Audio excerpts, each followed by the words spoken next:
এই যে নজরুলকে যে আলোচনাগুলি হয়, নজরুল কার কবি? নজরুল কিন্তু কোনো নিরপেক্ষ কবি নন।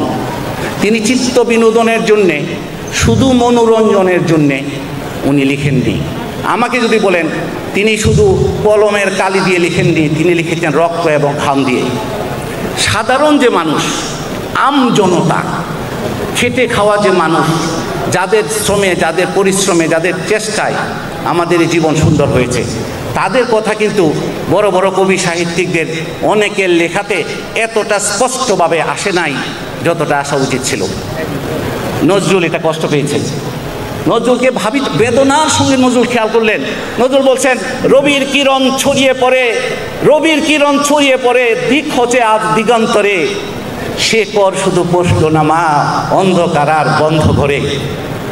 এই যে চামার, এই যে মেথ, এই যে কুলি, এই যে চাষা, এই যে কৃষক, এই যে শ্রমিক, এই যে দারোয়ান, এই যে হারিডুম, এই যারা মানে সমাজে সবচেয়ে বেশি কষ্ট করে আমাদের জীবন সুন্দর করতে, তাদের কথা সম্মানের সঙ্গে, মর্যাদার সঙ্গে বাংলা সাহিত্যে তেমনভাবে কেউ লেখেনি যেমনটা নজরুল লিখেছেন। ওদের পক্ষে গিয়ে লেখেন না, ওদের দলভুক্ত হয়ে গেছেন নজরুল, সরাসরি ওদের দলভুক্ত হয়ে গিয়ে ওদের নিয়ে দাঁড়িয়েছেন। এই ক্রেডিটটা কিন্তু বন্ধু নজরুলকে দিতে হবে। তারপরে গরিব মানুষ যারা খেতে পায় না, এখনও তো পৃথিবীর, শুধু বাংলাদেশে না, বাংলাদেশ তো আল্লাহ দিলে আমরা অনেকেই গিয়েছি আর্থিকভাবে, ইভেন আমেরিকাতেও মানুষ মানে নাই, রাস্তাঘাটে থাকে। ইউএসএ তো ধনীদের গিয়ে দেখেন শত শত মানুষ রাস্তায় নাই, ঘর বাড়ি নাই, বাস্তুচ্যুত। জার্মানিতে, উন্নত দেশেও বহু লোক দরিদ্র থাকে, এটা একটা থাকে। নজরুল যে সাম্যবাদের কবি, তার সাম্যবাদটা একটু আমরা বুঝি। এই যে ছোট বাচ্চাটা যখন না খেয়ে থাকে কেমন লাগে গো মায়ের, এইটাও দেখে অনাথ অভুক্ত শিশু দেখে আমরা কোনো তাদের প্রতি নজরুল লেগেছে, এদের দেখেও উগো ধনী, উগো দেশের রাজা, কেমন করে রুচে মুখে এ মন্ডা মিঠাই আর খাজা। ক্ষুধায় কাতর এরা যখন দেখে তোমায় খেতে, কেমন নীরব যাচনা করুন ফুটে নয়নেতে। এদের ফেলেছি অকাতর, কেমনে গেল অন্য, দাঁড়িয়ে পাশে ভুকা শিশু, ধুলি ধূসর বর্ণ, ধুলি ধূসর বর্ণের ভুকা শিশু দাঁড়িয়ে আছে, তুমি খাচ্ছ, তোমার লজ্জা হচ্ছে না? ছি। এবং এ শিশু দেখেন, আপনার আমার শিশু যদি অসুস্থ হয়, জ্বর আসে, আনার আঙুর দিলে খাইতে চায় না, খেতে চায় না, বলে মজা লাগে না মুখে। আরেকটা গরিব মায়ের সন্তান এক টুকরো মিষ্টি দিলেই খুশি হয়ে যায়। আমার সন্তানের জন্য দোলনা কিনে রাখি আমি বাসায়, আমি পয়সাওয়ালা কিনে রাখি, ওদের সন্তান তেঁতুল গাছের তলে গিয়ে শোয়। দুটোই কিন্তু মানব সন্তান। নজরুল দেখছেন দুটোই মানব সন্তান। নজরুল দেখছে, আনার আঙ্গুর খাই না গো মা, রুগ্ন তোমার ছেলে, ওরা পাবে রাজ্যি পেলুম মিষ্টি একটু পেলে, তোমার ছেলে ঘুম পেলে মা ঘুমায় দোলায় দোলে, ওদের সন্তান ঘুম পেলে মা ঘুমায় তেঁতুল তলে। পার্থক্যটা দেখেন, দুটো কিন্তু মানব সন্তান। মহামানব নজরুল, দরদি নজরুল, প্রেমিক নজরুল, দরদ নিয়ে দেখলো না কেউ, যাদের জীবন যাদের হিয়া, তাদের তরে ঝড়ের রথে আয় রে পাগল দরদিয়া। দরদি নজরুল দেখছেন, কি দেখছেন? দেখছেন কত ক্ষুধাতুর শিশু, এ তো আমার জাতি, আমার মানব জাতির সন্তান তারা। কত ক্ষুধাতুর শিশুর রসনা খুদ কণা নাহি পায়, মার বুক ছেড়ে গুরস্থানের মাটিতে গিয়া ঘুমায়। কত দৌলত হাসমতওয়ালা দেখে তাহা কাছ থেকে, আতর মাখিয়া পাথরের দল যেন ছায়া ছবি দেখে। পাথর হয়ে গেছে তোমরা, আমার তো মায় নাই। আতর মাখিয়া পাথরের দল যেন ছায়া ছবি দেখে। নজরুলকে কষ্ট দিল। নজরুলে ওই যে আপনারা পড়েন না, প্রায় দেখবেন বলে কি, দেখিয়া শুনিয়া, বড় বিষ জ্বালা এই বুকে বন্ধু গো, বড় বিষ জ্বালা এই বুকে, দেখিয়া শুনিয়া খেপিয়া গিয়াছি, তাই যাহা আসে কই মুখে। কি দেখলেন, কি শুনলেন যে খেপে গেলেন? এটা তো আমরা চিন্তা করি না। কি দেখলেন? দেখেন কি দেখলেন।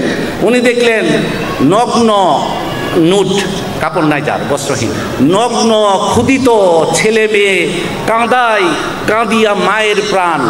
মার সামনে যদি শিশু নগ্ন থাকে, ক্ষুধার্ত থাকে, মার প্রাণ কাঁদে না গো? নগ্ন ক্ষুদিত ছেলে মেয়ে কাঁদিয়া মায়ের প্রাণ, এই প্রথম শুনিলাম আমি শিশুর কাঁদনে আল কোরআন। শিশুর কাঁদনের মধ্যে নজরুল আল কোরআন শুনতে পাচ্ছেন। আল কোরআনের বাণী এটাই ছিল, অভুক্তকে খাবার দাও, বস্ত্রহীনকে বস্ত্র দাও। এই আল কোরআন শুনছে শিশুর কান্নার মধ্যে দরদি প্রেমিক মানব নজরুল। এবং শেষ পর্যন্ত না খেয়ে শিশুটা মরেই গেল। মরা কুকাল হয়ে ভিখারিনী চলে যায় কোন পথে সুদূর, জ্ঞান হলে ফিরে দেখি বুকে জাগে গোর মরা শিশুর। যে শিশুটা না খেয়ে মরে গেছে তার কবর নজরুল নিজের বুকের মধ্যে দেখতে পাচ্ছেন। এ পাগল হবে না কে পাগল হবে বলেন? আমি মানি না কখনো আইন, মানবে না তো আইন, আমি ভরা তৈরি করি ভরা ডুবি। এই জিনিস নজরুল দেখলেন এবং এই যে দেখলেন সেখানে সত্য পথের জন্য তিনি আহ্বান করছেন। সত্য পথের চিত্ত পথিক, ভয় নাই নাহি ভয়, শান্তি যাদের লক্ষ্য তাদের নাহি নাহি পরাজয়। তুমি সত্য পথের, সত্যের তর। সত্য মানে কি? অধিকার ফিরিয়ে দেওয়া, মর্যাদা ফিরিয়ে দেওয়া। মর্যাদা কি জিনিস? আমরা মর্যাদাই বুঝি না। মর্যাদা মনে করি আমি মর্যাদাবান। এই যে মেথরানি সুইপার, ক্লিনার, পরিচ্ছন্ন কর্মী কি করে জিজ্ঞেস করছে আমাকে নজরুলের ভাষায়, মেথরানির ভাষায় জিজ্ঞেস করছে। মেথরানিটি বলে, বাবু সাহেব কি জাত তোমার মায়ের? ওই যে তুমি বড় জাতে বলতেছ, কি জাত তোমার মায়ের? 5 ছেলের তিনি ময়লা ফেলেন, আমি ফেলি লক্ষ ছেলে। মাদারহুড, মা কি জিনিস? মেথরানি লক্ষ মায়ের ময়লা পরিষ্কার করছে, আমার মা করছে মাত্র 5 জনের। কাজে in one sense she is more nobler than mine own mother. নজরুলকে বুঝতে গেলে বন্ধুরা, নজরুলকে এভাবে বুঝতে হবে। একজন মানবিক মানুষ, সকলকে নিয়ে মানুষ, হিউম্যান হোলনেস নজরুলের মধ্যে ছিল। Human wholeness. চাষা বলে করো হেলা, চাষাকে আমরা চাষা বসে গালি দেই, চাষা চাষা বলে করো হেলা, দেখো চাষা লোকে রূপে লুকায়ে জনক বলরাম এলো কিনা। জনক বলরাম চাষা রূপে আসছে তোমার সামনে, তুমি বেকুব দেখতে পাও না? বন্ধু তোমার বুক ভরা লোভ, 2 চোখে 7 ঠুলি, নতুবা দেখিতে তোমারে সেবিতে দেবতা হয়েছে কুলি। তুমি দেখতে পাচ্ছ না? রাখাল বলে কারে করো হেলা, এ হেলা কাহারে সাজে? হয়তো ব্রজের গোপাল এসেছে রাখাল সাজে।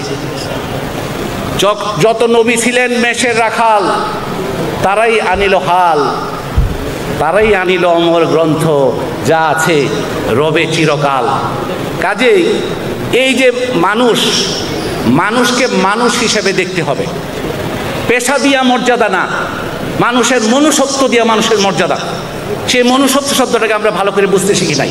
যতটা বুঝেছি নারী সত্যকে, একজন নারী যদি তার দোষে হোক অথবা কোনো আগ্রাসী, সন্ত্রাসী, রেপিস্ট, খারাপ লোকের ইয়েতে পড়ে হোক, তার দোষ ছাড়াই হোক, সে যদি তার সতীত্বটা হারিয়ে ফেলে, তাহলে আমরা ঘৃণা করি, ছি ছি ছি ছি ছি, অসতী অসতী অসতী।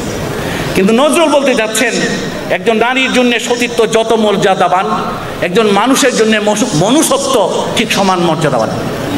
কিন্তু ওই পরেরটা আমরা বুঝতে রাজি না। পুরুষ হই নারী হই, মনুষ্যত্বটা, একজন নারীর সতীত্ব হারালে যতটা ক্ষতিগ্রস্ত, একজন মানুষ পুরুষ হোক আর নারী হোক মনুষ্যত্ব হারালে ঠিক ততটা ক্ষতিগ্রস্ত। নজরুল বলছে নিজেদের নাই মনুষ্যত্ব, নিজেদের নাই মনুষ্যত্ব, জানি না কেমনে তারা নারীদের কাছে চাই সতীত্ব, হাইরে শরম হারা। কিভাবে? এই যে দেখা, আপনি দেখবেন পাপীদের কথা নজরুল বলছেন, বিশ্বের সব পাপী তাপি, সব মোর বোন, সব হয় মোর ভাই। কেমনি? এটা মাথায় ঢুকবে না।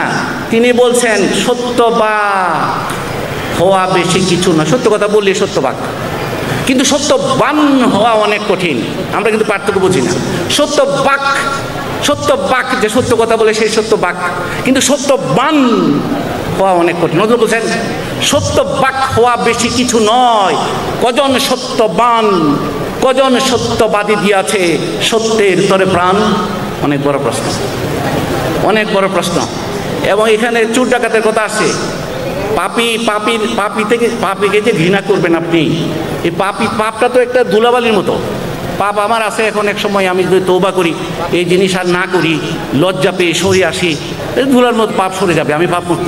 স্রষ্টা আল্লাহ যদি আমাকে মাফ করে দেয়, স্রষ্টা যদি, এটা তো পার্মানেন্ট জিনিস না। পাপ আর পাপই তো এক গুলাই ফেললে হবে না। নজরুল বলছেন, পাপের পঙ্কে পুণ্য পদ্ম, ফুলে ফুলে হেতা পাপ, হেতা সবে সমপাপী, আপন পাপের বাটখারা দিয়া অন্যের পাপ মাপি।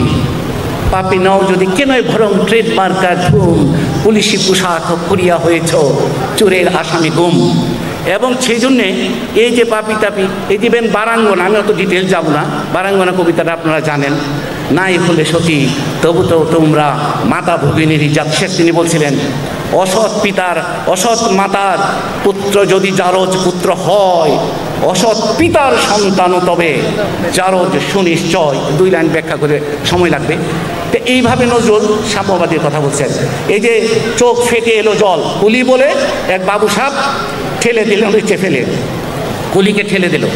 আমরা মনে করি কুলি বোধহয় আমার কাছ থেকে টাকা নেওয়ার জন্য কুলি হয়েছে, তার পেট চালানোর জন্য। নজরুল দেখতে চান, তার পেট চালানোর জন্য কুলি হয় নাই, তার পেট চালানোর জন্য মেথর হয় নাই, তার পেট চালানোর জন্য হারিডুম হয় নাই, বরঞ্চ আমার সেবা করার জন্য এটা হয়েছে, বিনিময়ে টাকা পাচ্ছে। দেখেন কি সুন্দর করে নজরুল লিখছে।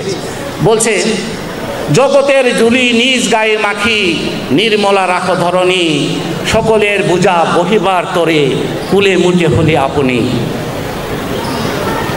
আপনি হইয়া অসুচি মেথর, আপনি হইয়া অসুচি মেথর, সূচি রাখিতেছ ভুবনে, না হতে প্রভাত রাজপথ ধুলি, মার্জনা কর গোপনে। সকল রুচি ও সুচিতা ত্যাগে, আমরা তো খালি ছিছি করি, এটা করা খুব সহজ অবশ্য, আমরা তাই করি তথাকথিত সভ্য সমাজ। নজরুল বলছেন, সকল রুচি ও সুচিতা ত্যাগী, আবিলতা কাঁধে বহিয়া, হারি ডুম হয়ে ফিরিছ দেবতা, সকলের ঘৃণা সহিয়া। সকলের ঘৃণা সহিয়া তুমি হারি ডুম, তুমি দেবতা, তুমি শুয়ে চলছ। একে মহাদিন রূপে ফেরো, পথে পথে ভাঙা কুঠিরে, সকলের তরে বিলাই অন্ন, মাগিছ ভিক্ষা মুঠিরে। তুমি ভিক্ষা মুঠি, সকলের অন্য বিলাচ্ছ সকলকে। এই যে মানুষ শ্রমিককে ঘৃণা করছে, শ্রমিককে কেন ঘৃণা করছি? শ্রমিকের শ্রম ছাড়া তো আমাদের জীবন চলে না। আমাদের জীবন কি শ্রমিকের শ্রম? তাদের কাছে আমাদের ঋণ নাই। নজরুলের ঋণ বহুত জাগ্রত করতে চেয়েছেন। অন্য সাহিত্যিকদের সাথে নজরুলের পার্থক্যটা দয়া করে একটু খেয়াল করবেন। নজরুল এই ঋণ বোধটা জাগ্রত করতে চাচ্ছেন। উনি বলছেন, শ্রমিকের ঋণ রয়েছে তোমার অনুপরমাণু ঘিরে, তারা না ফলালে ফসল খেতে, নোট গিলে টাকা ছিঁড়ে, নোট আর টাকা দিয়ে তো ফসল হবে না, তারা গিয়ে ফসল ফলাইতে হবে। ওরেও শ্রমিক, সব মহিমার তোরা উত্তর অধিকারী, অলিখিত যত গল্প কাহিনী তোরা যে নায়ক তারি। শ্রমিকেরা নায়ক, অলিখিত, untold stories my friends. Nazrul বলতে যাচ্ছেন, অলিখিত যত গল্প কাহিনী তোরা যে নায়ক তারি। এবং এই শ্রমিক তোমার মজুরি পড়িয়া নজরানা কত পায়, চক্ষে তোমার লজ্জা থাকিলে মরে যেতে লজ্জায়। এবং বেতন চাইলে শুনিতে পায় না, মনিবের রাগ হয়। বেতন চাইলে শুনিতে পায় না, মনিবের রাগ হয়। 3 দিন হাড়ি চরেনি কো শুনে ভাবি একই কথা কয়, মনিবের রাগ হয়, একই কথা কয়। তো এই যে মনিব এবং শ্রমিক, চাষি, নজরুল বলছেন, রাখাল সাজে হেতা আসে ভগবান। ভগবান আসে রাখাল সাজে, রাখাল সাজে হেতা আসে ভগবান, নারায়ণ সাথে মোরা খেলি অনুক্ষণ। বটের ছায়ায় বসে করি শ্যাম শুভা পাঠ, আমাদের পাঠশালা চাষি ভরা মাঠ। এই যে বাংলা, এই যে বাংলা, এ উদার যে জমিন, এখানে হিন্দু মুসলমান যুগে যুগে মোরা এক বৃন্তে দুটি কুসুম, হিন্দু মুসলমান, মুসলিম তাহার নয়নমণি, হিন্দু তাহার প্রাণ। আপনারা জানেন, কিন্তু একটু খেয়াল করবেন মানুষের মুক্তির কথাটা। গরিব, নিঃস্ব, নিষ্পেষিত, নিগৃহীত, নিন্দিত, অধিকার হারা মানুষের মুক্তির কথাটা তিনি যা কিছু লিখতে যান, নজরুলের মাথায় মনে মগজে তার চিন্তায় চেতনায়, কাজী নজরুল ইসলামের মনে মগজে চিন্তায় চেতনায় মুক্তির কথা ঢুকে গিয়েছিল। মানব মুক্তি, রাজনৈতিক মুক্তি, রাজনৈতিক মুক্তি, অর্থনৈতিক মুক্তি, সামাজিক মুক্তি, বন্ধন মুক্তি। ভাঙো ভাঙো এই ক্ষুদ্র গণ্ডি, এই অজ্ঞান ভুলো, তোমাতে জাগেন যে মহামানব, তাহারে জাগায় তুলো। মহামানব আছে প্রতীকের মধ্যে, ক্ষুদ্র গণ্ডি ভেঙে ফেলতে হবে। এবং এখানে এসে এই নজরুলের সত্যের সাথে যুদ্ধ করতে গেলে দত্ত এসে দাঁড়াবে। সত্যের তরে দত্তের সাথে করে যাও সংগ্রাম, রণক্ষেত্রে মরিলে অমর হইয়া রহিবে তোমার নাম। এই যে আমাদের হিংসা, নজরুল বলছে ভগবান সন্তান তব করিতে চাজ, তোমার অসম্মান তারা রচে নীতি ব্যবধান। এখন এইটার কারণটা কি? কারণটা কিন্তু নজরুল সঠিকভাবে চিহ্নিত করেছেন। কারণটা হল অবিদ্যা। আমাকে মাফ করবেন, অনেক বিদ্বজ্জনেরা উচ্চশিক্ষিত আমার মুরব্বীরা আছেন, মাফ করবেন। দেখেন তো, আমি নজরুল ব্যাখ্যা করছি, আমার কথা না। নজরুল বলছে অবিদ্যা। অবিদ্যাটা কি জিনিস? অবিদ্যার কারণেই আমি মাস্টার্স করেছি, পিএইচডি করেছি, পোস্ট ডক্টরেট করেছি, বড় খেতাব নিয়েছি, গবেষক হয়েছি, বুদ্ধিজীবী হয়েছি, কিন্তু আমার মধ্যে অবিদ্যা রয়ে গেছে। কি অবিদ্যা? অবিদ্যা হলো মানুষের মধ্যে বিভেদ সৃষ্টি করা, নিন্দা করা, হিংসা করা, তুচ্ছ-তাচ্ছিল্য করা, হেয় জ্ঞান করা, অপরের বদনাম করা। নজরুলের জীবনে কারো বদনাম করে নাই। আমি কথাটা রিপিট করি, নজরুলের জীবনে গীবত করে নাই। আব্বাস উদ্দিন আহমদ লিখছেন, সুরা সম্রাট, সঙ্গীত সম্রাট লিখছেন, 20টা বছর 20 ইয়ার্স কাজীদার সান্নিধ্যে ছিলাম, 20 বছরে কোনো দিন তার মুখে কারো বদনাম শুনি নাই। তিনি বদনাম করেন না। তো এগুলো যারা করে অবিদ্যার কারণে করে। উচ্চশিক্ষিত আমাদের মধ্যে অবিদ্যাটা রয়ে গেছে বলেই আমরা মানুষকে ছোট জ্ঞান করি, হেয় জ্ঞান করি, নিন্দা করি। এবং এই কারণে একটা মহাসমর চলছে সমাজে, প্রতিটা দেশের সমাজে সমাজে। নজরুল খেয়াল করছেন মহাসমর। এবং এই জন্য হিংসা আসছে, এই জন্য নিন্দা আসছে, এই জন্য বিভক্তি আসছে। নজরুল লিখছেন, ক্ষুদ্র মহৎ, আমি নজরুল কোট করছি, ক্ষুদ্র মহৎ ছোট বড় জ্ঞান যতদিন রবে এই ধরায়, ততদিন রবে এই হানাহানি, এই মহাসমর অবিদ্যার। যতদিন রবে এই অবিদ্যা, ততদিন রবে লোভ অসুর, কামনা বাসনা অতৃপ্তি রবে, এই মহাসমর হবে না দূর। সুবহানাল্লাহ বিহামদিহি। 4টা লাইন যদি আমরা বুঝি, তাহলে সমাজে অশান্তির কারণ, বিভক্তির কারণ আমরা বুঝবো, নজরুলকে বুঝবো। যতদিন রবে এই অবিদ্যা, ততদিন রবে লোভ অসুর, কামনা বাসনা অতৃপ্তি রবে, এই মহাসমর হবে না দূর। এবং এই যে মহাসমরটি চলছে, এটা থেকে মুক্ত করতে হবে মানুষকে।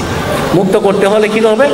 নতুন নতুন যুগের নতুন নকিব বাজার নতুন বাসী, স্বর্গরানী হবে এবার মাটির মায়ের দাসী। আমার এই মাটির মায়ের দাসী স্বর্গরানীকে করতে পারি আমরা। কেন, কখন করতে পারি? যখন নতুন যুগের নতুন নকিব আমরা নূতন করিয়া ধুলাই তাজমহল। এই যে গড়ার যে তাড়নাটা, এটা নজরুল বক্তৃতা দিতে চেয়েছেন।